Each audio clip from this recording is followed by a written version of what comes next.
Hi. Hi. Good morning everyone. Good morning, anyone. কি খবৰ সকলোৰে ভালনে?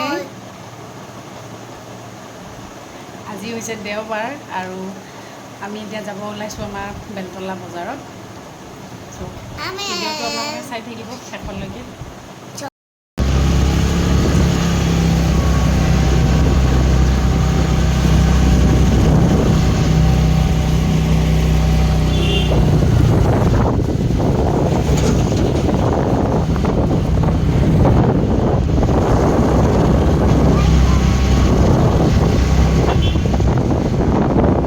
এয়া আমাৰ বেলতলা বজাৰ।